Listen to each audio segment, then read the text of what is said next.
नमस्कार. उपवासाच्या सोप्या पद्धतीच्या 2 प्रकारच्या पापड्या पाहूयात आपण. आज आपण असाच बटाट्याच्या किसाच्या पापड्या पाहणार आहोत. कोणाकोणाच्या त्या पापड्या कडक होतात, त्याच्यातला साबुदाणा किंवा पातळ होतात किंवा तळले तर कडक लागतात. मग पाण्याचं प्रमाण, साबुदाण्याचं प्रमाण आणि बटाट्याचं प्रमाण कसं योग्य घ्यायचं, म्हणजे या छान अशा खुसखुशीत बॉबीसारख्या अशा पापड्या आपल्या तोंडात टाकताच विरघळणाऱ्या तयार होतील आणि त्यातला कीस पण एकदम स्पष्ट दिसणारा कसा बनेल याचे योग्य प्रमाण मी इथं सांगितलेले आहे.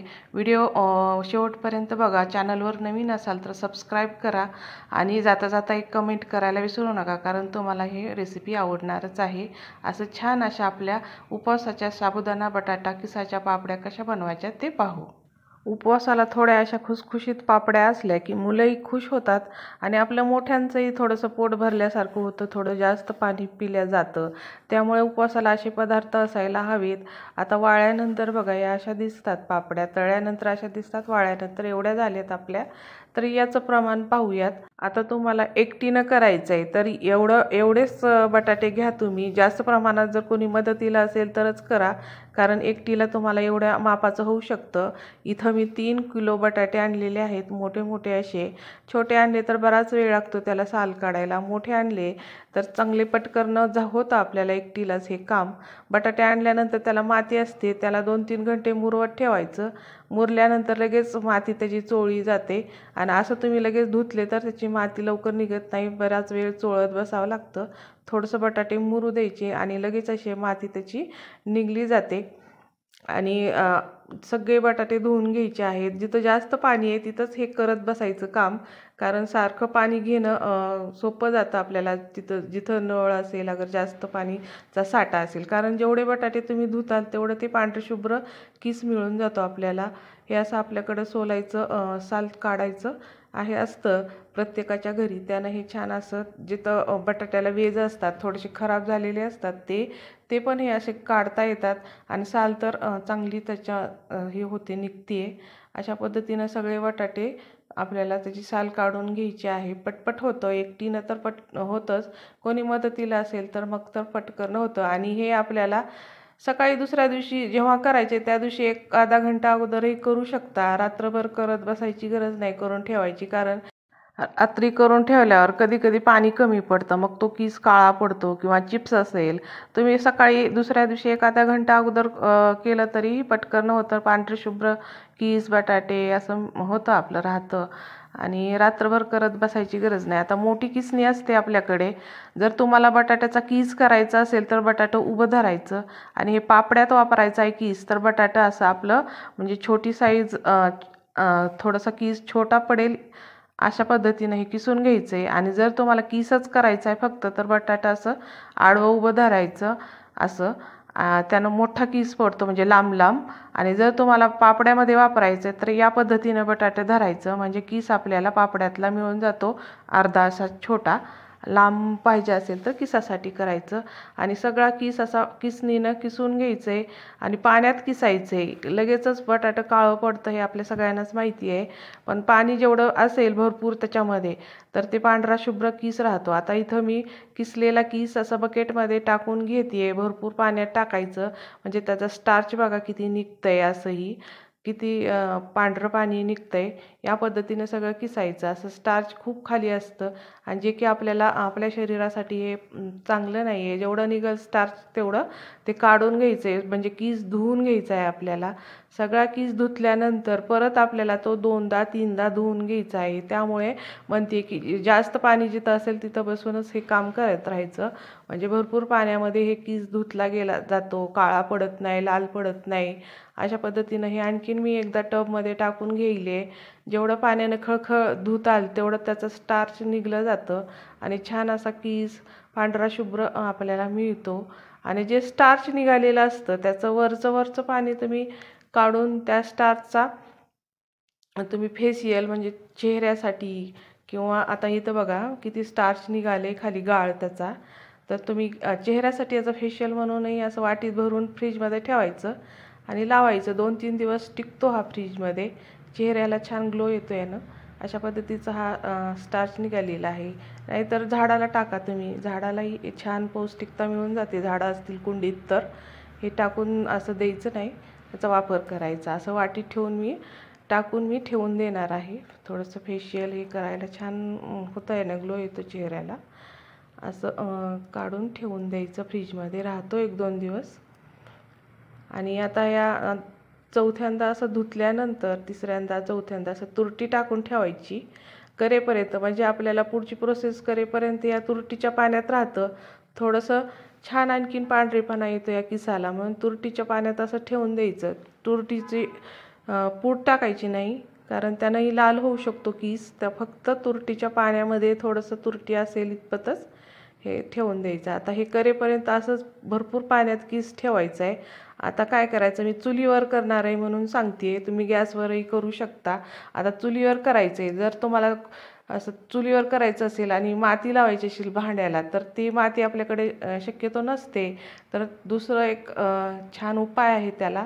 असं पूर्ण असं भांड्याला, कोणतंही भांडं असेल त्याला तेल चोळून घेतलं ना, तर परत ते भांडं घासताना पटकन त्याचा काळोपणा निघून जातो। जसं आपण माती लावून घासतो ना, तसंच पटकन निघतं। त्याच पद्धतीने आता पापड्यासाठी आपण साबुदाण्याचं बघूयात। साबुदाणा असा आदल्या दिवशी भिजवून घ्यायचा आहे छान चांगलं। 1 इंच पाणी टाकून पापड्यासाठी साबुदाणा भिजल्यानंतर दुसऱ्या दिवशी एवढा भरलाय, अर्धा किलो साबुदाणा आहे। पण इथं आपल्याला साबुदाण्याचं माप पाण्यासाठी बघायचं आहे। जेवढा भिजलेला साबुदाणा आहे त्याच्यात तिप्पट पाणी घेऊन गरम करायला ठेवायचं आहे। आणि आपण 3 किलो बटाटे घेतलेले आहेत। साबुदाणा अर्धा किलो, बटाटे 3 किलो, कारण हे जास्त करून बटाट्याच्या किसाचे पापडे आहेत। आणि बटाट्याचे किस करताना बटाटे हे ताजे आणि थोडेसे कडक असायला हवे, म्हणजे छान त्याला किस पडला जातो, नम किस असा होत नाही। आणि पापड्यासाठी हा किस छान असतो। असा तिप्पट पाणी घ्यायचं आहे आणि थोडंसं वर एक्स्ट्राचं घ्यायचं, म्हणजे कसं आपल्याला करताना ते गरम पाणी वापरता येऊ शकतं। जर घट्ट झालं तर थोडंसं गरम पाणी असलं शिल्लक, तर ते आपल्याला त्या पापड्याच्या ह्याच्यामध्ये चिकात टाकता येतं। आता हे तिप्पट पाणी घेऊन गरम करायला ठेवूयात आपण।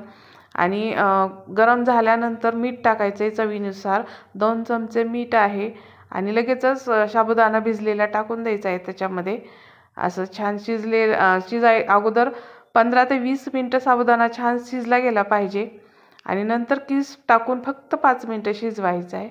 एवढंच शिजवायचं आहे किस, आपल्याला जास्त वेळ शिजवत बसायचं नाही। फक्त इथं आपल्याला साबुदाणा 15 ते 20 मिनटं छान त्याला चकाक्या येईल, म्हणजे काचासारखा दिसेल साबुदाणा शिजलेला, तोपर्यंत शिजवायचं आहे। आता हे असं मी चुलीवर करते, आणि चुलीवर केल्यामुळे भरपूर प्रमाणातही करता येतं आपल्याला गॅसपेक्षा, आणि निवांत असं करता येतं छान चुलीवर। आणि हे आता शिजलाय आपला साबुदाणा छानपैकी, असं काचासारखा दिसतो शिजल्यावर। तेव्हा काय करायचं आहे, नितळून आपला किस असतो त्यातलं पाणी सगळं नितळायचं आणि मग त्याच्यामध्ये सगळा किस टाकून द्यायचा आहे। आता याच्यात पाणी टाकायचं नाही, काही नाही, योग्य असं पाणी आहे आपलं। फक्त जास्त किसाचं पाणी जाऊ द्यायचं नाही, मग जास्त पातळ होतं, मग परत थंड व्हायला वेळ लागतो ते चीक। पटकन घालायचं असेल तर पाण्याचं प्रमाण योग्य आहे, ते आटलंही जातं छानपैकी आणि शिजलाही जातो। आता 5 मिनटंच फक्त आपल्याला हा चीक या साबुदाण्यामध्ये ठेवायचा आहे, जास्त वेळ असं गच्च होऊ द्यायचा नाही आणि जास्त असं किस शिजल्यासारखं होऊ द्यायचा नाही। 80% आपला किस बटाट्याचा शिजला गेला पाहिजे इतपतच हे शिजवून घ्यायचं आहे, झाकायचंही नाही, असंच उघडं शिजवून घ्यायचं आहे हे बटाट्याचा किस। आपण बटाट्याच्या किस करतो, त्यापेक्षा अशा पापड्या केल्या तर जास्त, म्हणजे किसाला वाळवायलाही जास्त मोठा कपडा लागतो, पण पापड्या अशा केल्या तर थोड्याशा कपड्यावर अशा पापड्या होतात किसाच्या, आणि छान टेस्टी पापड्या तयार होतात। आता थोडंसं एखादी वाफ द्यायची, जास्त वेळ थांबायचं नाही, कारण मग त्याच्यातले बटाटे असं एकदम गाळ झाल्यासारखे होतात, मग ते नीट तळले जात नाहीत बटाट्याच्या किसाचं। असं शिजलंय आता आपलं छान, बघा साबुदाणा शिजला, किस पण शिजलेला छान दिसतोय। या पद्धतीने शिजवून घ्यायचं आहे। आता शिजवून घेतल्यानंतर पातेलं खाली उतरून ठेवायचं आहे, तसंच असं कोळशावर ठेवायचं नाही, कारण परत खूप गाळ होऊन जाईल बटाटं। या पद्धतीनं आता पापड्या घालून घेऊयात आपण एखाद्या पॉलिथिनच्या ह्याच्यावर, कपड्यावर घालायचे, म्हणजे कसं साबुदाणा चिटकतो, त्यामुळे कपड्याचा वापर न करता पॉलिथिनचा करायचा आणि असे एकेका पोळीच्या पापड्या घालून घ्यायच्या किसाच्या. एका पोळीमध्ये जेवढा किस बसतोय तेवढ्याच्या पापड्या घालून घ्यायच्या. छान अशा पापड्या घातल्या जातात. थोडंसं जर पातळ वाटलं तर थोडंसं थांबता येतं आणि घट्ट झालं तर थोडंसं गरम पाणी पण बसतं या पापड्यामध्ये. अशा पद्धतीनं सगळ्या पापड्या घातल्यानंतर भरपूर होतात एवढ्या ह्या प्रमाणात पापड्या. मी आणखीन दुसऱ्या ठिकाणी थोड्याशा घालून घेतलेल्या आहेत आणि पापड्या थोड्याशा अर्धवट सुकल्या कीच उलटून घ्यायच्या आहेत. जास्त कडक सुकू द्यायच्या नाहीत, पॉलिथिनवर परत निघत नाहीत लवकर. आता ह्या अशा कडा सुटल्या कीच पापड्या उलटून घ्यायच्या आहेत. 3-4 घंट्यानंच लगे ऊन असेल तर छान वाळल्या जातात वरून आणि अशा उलटल्या जातात. असं उलटून थोड्या वेळ आणखीन तसंच 2-3 दिवस उन्हात कडकडीत वाळून घ्यायचं आहे. आता बघा वाळल्यानंतर एवढ्या झाल्यात आपल्या तेवढ्या प्रमाणात साबुदाणा आणि बटाट्याच्या पापड्या. वाळल्यानंतर बघा किस कसा दिसतोय छान. असं साबुदाणा शिजलेला असेल तर पापड्या अशा अख्ख्या राहतात, जरा तर साबुदाणा शिजला असेल तर तुकडे पडतात. त्यामुळे 15 ते 20 मिनिटाच्या पुढे जरी शिजवला तरी चालतो. आणि छान अशा तळल्यानंतर बघा किती खुसखुशीत आणि छान दिसत आहेत. या उन्हाळ्यामध्ये या अशा साबुदाणा बटाट्याच्या किसाच्या पापड्या नक्की करा. नमस्कार. आपल्याला उपवासाला सतत नवीन पदार्थ काहीतरी वेगवेगळे असे मुलांना खाऊ घालावेसे वाटतात किंवा आपणही खाऊ शकतो, पण ते जरा कमी तेलकट असावे. तळलेले जरी असले तरी जास्त तेलकट पदार्थ उपवासा दिवशी खाऊ वाटत नाहीत. आज आपण असाच कमी तेलकट भगर साबुदाण्याचे पापड पाहणार आहोत. हे पापड असे आहेत की तुम्ही एकटीनेही करू शकाल, इतके सोपे आहेत, जास्त काही कष्टाचं काम नाही याच्यामध्ये. एकटीने भरपूर प्रमाणात तुम्ही हे पापड असे खुसखुशीत करू शकाल असे आहेत आणि जरा वेगळी आहेत. ते चकल्यामध्ये आपल्याला थोड्याशा कधी कडक होतात, साबुदाणा त्याच्यातला कडक होतो, चकली कडक लागते, पण या पापड्या मात्र एकदम कमी तेलकट तळल्यानंतरही होतात आणि खुसखुशीत होतात. त्यासाठी आपल्याला काय लागेल तर इथं आपल्याला भिजलेल्या साबुदाण्याचं माप पाहायचं आहे. आता इथं मी अर्धा किलो साबुदाणा रात्रभर असा अर्धा इंच पाणी वर टाकून भिजवून घेतलेला आहे, असा मऊसूद, जसा की आपण साबुदाणा खिचडीसाठी भिजवतो तोच. आणि शिल्लक जरी तुमच्याकडे कधी खिचडीचा साबुदाणा राहिला तर त्याही साबुदाण्याच्या तुम्ही पापड्या करू शकाल. आता इथं अर्धा किलो साबुदाणा भिजवून घेतलेला आहे आणि त्यासाठी 250 ग्राम भगर घेतलेली आहे. जेवढा साबुदाणा असेल त्याच्या अर्धी म्हणजे निम्मी भगर घ्यायची आहे. भगर आपल्याला फक्त धुवून घ्यायची आहे, भिजवत घालायचं नाही. आणि आता इथं माप काय घ्यायचं आहे, जेवढा भिजलेला साबुदाणा आहे त्याचं निम्मं पाणी घ्यायचं आहे. आता हे दोन्ही पातेले सेम आहेत, तर जेवढा साबुदाणा आहे त्याचं निम्मं पाणी घ्यायचं, याच्यापेक्षा जास्त पाणी लागत नाही. आणि तुम्ही 1 किलो अर्धा किलो असे बटाटेही याच्यामध्ये शिजवलेले वापरू शकता. आता काय करायचं आहे, एक जरासं मोठं पातेलं घ्यायचं आहे, कारण हलवताना आपल्याला सोपं जाईल, छोटं पातेल्यात हलवता येणार नाही. आता जेवढं पाणी घेतलं आहे तेवढं पाणी आपण गरम करायला ठेवूयात आणि याच्यात चवीनुसार मीठ आणि लाल तिखट टाकलेलं आहे. तुम्ही इथं हिरवी मिरची जिरेही टाकू शकता. आता आपण थोडंसं पाणी गरम झालं की त्याच्यामध्ये धुतलेली भगर आहे, एकदा दोनदा भगर धुवून घ्यायची आणि ही भगर आपल्याला अर्धवट शिजवून घ्यायची आहे, जास्तही शिजवायची नाही गरज. आणि भगर छान 80% 70-80% शिजली की त्याच्यामध्ये आपल्याला साबुदाणा मिक्स करायचा. आता भगर शिजेपर्यंत आपण हे बटाटे घेतलेत, मी इथं 1/4 किलो बटाटे घेतलेत, तुम्ही अर्धा किलो 1 किलो या प्रमाणात बसतात त्याच्यामध्ये घेऊ शकता. आणि बटाटे इथं किसून घ्यायचे आहेत, असं त्याच्यामध्ये गोळे गोळे राहता कामा नये, छान मऊसूद असा बटाटा आपल्याला स्मॅश करून घ्यायचा आहे. आता इथं आपली भगर छान शिजली आहे अर्धवट. आता त्याच्यामध्ये शाबू टाकायचा आहे. शाबू छान ट्रान्सपरंट होईपर्यंत शिजवून घ्यायचा, म्हणजे काय होतं, आपल्या पापड्याचे तुकडे पडत नाहीत आणि पापड्या तळल्यानंतर खुसखुशीत होतात.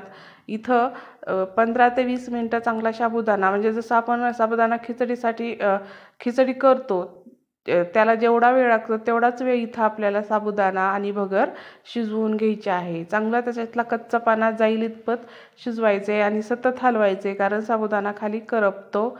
आणि सतत हलवायचं, झाकायचं, असं करून 20 मिनटं तरी हे छान शिजलं गेलं पाहिजे. झाकण ठेवून छान शिजवून घ्यायचं आहे, 5 ते 10 मिनटं शिजवायचं नाही. चांगले शिजवल्यावर काय होतं की आपली पापडी तळल्यानंतर खुसखुशीत होते.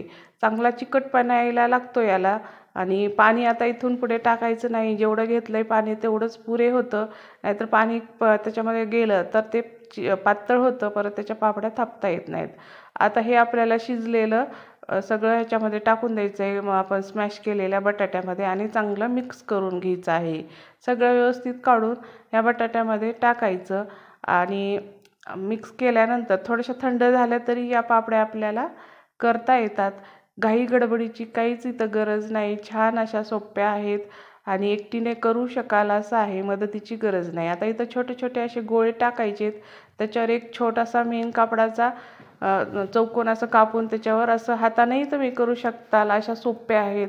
थोडंसं प्रेस केलं की लगेचच आपली पापडी लगेचच गोल होते। असे छोट्या करा, तुम्हाला पाहिजे त्या आकाराच्या तुम्ही या पापड्या करू शकता। इथं काही तेल तूप कशाचाच वापर केलेला नाही आणि एकटीनेही करू शकाल, एवढ्या सोप्या आहेत, पटकन होतात, लगेचच होतात आणि असं फॅनच्या हवेखाली होतात, उन्हात जायची गरज नाही, इतक्या सोप्या आहेत। एक दिवस फॅनच्या हवेखाली आणि दुसऱ्या दिवशी उन्हाला ठेवल्या की लगेच अशा कडक वाळल्या जातात आणि या छान अशा आपल्या पापड्या 50 ते 60 एवढ्या बॅटरमध्ये पापड्या झालेल्या आहेत। छोट्या छोट्या 70 ते 80 होऊ शकतात, तुम्ही पाहिजे त्या आकाराच्या करू शकता। थोड्याशा पातळ केल्या तरी चालतील, छान तळल्या जातात। आता या पद्धतीने आपल्या सगळ्या पापड्या तयार झालेल्या आहेत, एकदम मस्त अशा, दिसायलाही एकदम छान दिसतात आणि वर्षभर आहे अशा राहतात, मोडत नाहीत, काही नाहीत, कारण आपलं पीठ भगर ते छान शिजलेलं आहे, त्याच्यामुळे याचे तुकडेही पडत नाहीत आणि तळल्यानंतर तर बघा एकदम फुलासारख्या फुलतात या। आता पटकन असं तेल थोडंसं गरम करायचं आणि छान करपत नाहीत, काही नाहीत, अशा छान अशा तळल्या तर कमी तेलकट होतात। या उन्हाळ्यात या पापड्या उपवासाच्या नक्की करून बघा। व्हिडिओ आवडला तर लाईक शेअर सबस्क्राईब जरूर करा। धन्यवाद।